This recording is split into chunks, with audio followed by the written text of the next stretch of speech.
جب عشق رسول کا تذکرہ ہوتا ہے تو مجھے نانوتا کے وہ محقق بہت یاد آتے ہیں۔ مکہ مکرمہ سے مدینہ منورہ کی طرف سفر کر رہے تھے، اونٹ پہ سوار تھے، دور سے مدینہ منورہ کی آبادی نظر آئی، اونٹ سے نیچے اترے، جوتے اتار دیے، ننگے پیر چلنا شروع کر دیا۔ شاگردوں نے کہا استاد جی ابھی تو مدینہ بہت دور ہے، راستے میں کانٹے دار جھاڑیاں ہیں، سنگریزے ہیں، آپ کے نازک پاؤں زخمی ہو جائیں گے، کم از کم جوتے تو پہن لیں۔ حضرت نے فرمایا کہ بیٹا یہ سنگریزے مجھے نظر آ رہے ہیں، یہ کانٹے دار جھاڑیاں میرے سامنے ہیں، لیکن میں کیا کروں؟ میری محبت مجھے اس بات کی اجازت نہیں دیتی کہ اس سرزمین کو اپنے جوتوں تلے رون ڈالوں جس سرزمین پہ میرے محبوب کے قدم لگ چکے ہوں۔ جب بھی عشق رسول کا تذکرہ ہوتا ہے تو مجھے وہ محدث مدنی بہت یاد آتے ہیں۔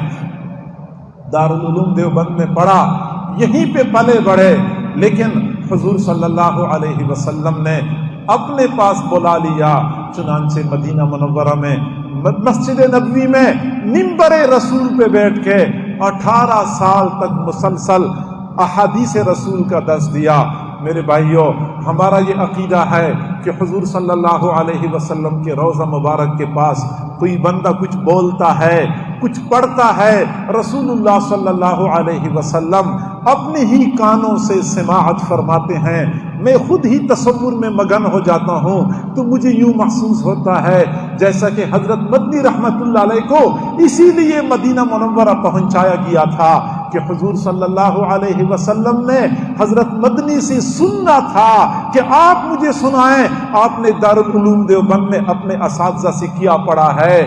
دنیا میں ہم دیکھتے ہیں استاد جب اپنے شاگردوں سے سبق سنتے ہیں تو شاگردوں کی جوڑیاں لگاتے ہیں، آپ اس کو سنائیں اور آپ اس کو سنائیں، آپس میں ایک دوسرے کو سناتے ہیں۔ لیکن خاص شاگرد ہوتا ہے، استاد ان کو اپنے پاس بلاتا ہے کہ بیٹا آپ نے مجھے سنانا ہوگا۔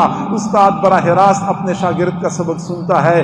مجھے یوں محسوس ہوتا ہے جیسا کہ حضور صلی اللہ علیہ وسلم نے حضرت مدنی رحمت اللہ علیہ کا سبق خود سننا تھا، آپ نے اپنے اساتذہ سے کیا پڑھا ہے مجھے یہاں سنانا ہوگا۔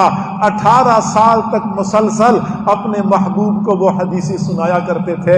ہم حدیث پڑھتے ہیں عن ابی ہریرہ رضی اللہ تعالی عنہ قال قال رسول اللہ صلی اللہ علیہ وسلم، اور جب حضرت مدنی رحمت اللہ علیہ حدیث پڑھا کرتے تھے فرمایا کرتے تھے عن ابی ہریرہ رضی اللہ تعالی عنہ قال قال صاحب هذا القبر صلی اللہ علیہ وسلم، نگاہیں گنبد کی طرف اٹھ جاتی تھی، اشارہ گنبد کی طرف ہوتا تھا کہ اس صاحب قبر نے فرمایا ہے۔ اس انداز سے عرب اور عجم کے مشائخ اور محدثین کو حدیثیں پڑھاتے رہے۔ واپس تشریف لائے، دارالعلوم کے صحن میں کیکر کا درخت لگوایا۔ کسی نے پوچھا استاذی مدرسوں کے صحن میں سایہ دار درخت لگوائے جاتے ہیں، پھلدار درخت لگوائے جاتے ہیں، کیکر کے درخت سے تو کانٹوں کے سوا کچھ بھی نہیں ملتا۔ حضرت مدنی رحمت اللہ علیہ نے فرمایا جی ہاں بیٹا، آپ لوگوں کو کیکر کے درخت سے کانٹوں کے سوا کچھ بھی نہیں ملتا، لیکن مجھے تو کیکر کے درخت سے بہت کچھ مل جاتا ہے۔ جب سے میں نے پڑھا ہے کہ حضور صلی اللہ علیہ وسلم نے حدیبیہ کے میدان میں جس درخت کے نیچے صحابہ کرام سے بیعت لی تھی وہ کیکر کا درخت تھا، اس دن سے میرے دل میں کیکر کی محبت پیدا ہو چکی ہے۔ میں کیکر کو دیکھتا رہوں گا، اپنے محبوب کی یاد کو تازہ کرتا رہوں گا۔ جب بھی عشق رسول کا تذکرہ ہوتا ہے تو مجھے گنگوہا کے وہ فقیہ بہت یاد آتے ہیں۔ اپنے شاگردوں کو مسجد کے صحن میں حدیث پڑھا رہے تھے، اچانک بارش شروع ہو گئی، شاگردوں نے کتابیں بچانے کے لیے مسجد کے ہال کی طرف دوڑنا شروع کر دیا۔ حضرت گنگوئی رحمت اللہ علیہ نے دیکھا شاگردوں کی جوتیاں گیلی ہو رہی ہیں، فوراً مسجد کے دروازے کے پاس پہنچے، اپنا رومال بچھایا، شاگردوں کی جوتیاں رومال میں ڈال دی، اپنے سر پہ گٹڑی بنا کے سر پہ جوتیاں ہال کی طرف لے جانی شروع کر دی۔ شاگردوں کی چیخیں نکل گئیں، استاد جی ہمیں اتنا تو گناہگار نہ کریں، ہمیں شرمندہ نہ کریں، ہماری جوتیاں تو کم از کم سر پہ نہ اٹھائیں۔ حضرت گنگوئی رحمت اللہ علیہ نے فرمایا تم میرے محبوب کی حدیثیں پڑھتے ہو، رشید احمد گنگوہی تمہاری جوتیاں سر پہ نہ اٹھائے تو اور کیا کرے؟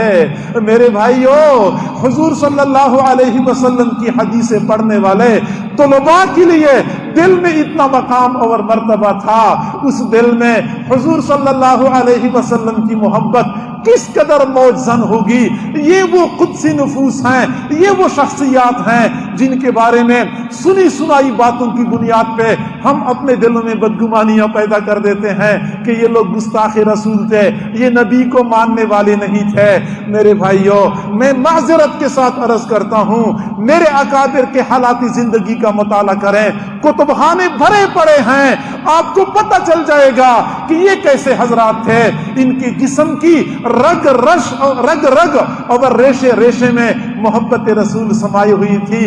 حضرت گنگوئی رحمت اللہ علیہ کی عمر 80 سال ہو چکی تھی، دونوں آنکھوں کی بینائی مکمل ختم ہو چکی تھی، لیکن اس کے باوجود رات کو سونے سے پہلے 3 سلائیاں سرمے کی دائیں آنکھ میں ڈالا کرتے تھے، 3 سلائیاں بائیں آنکھ میں ڈالا کرتے تھے۔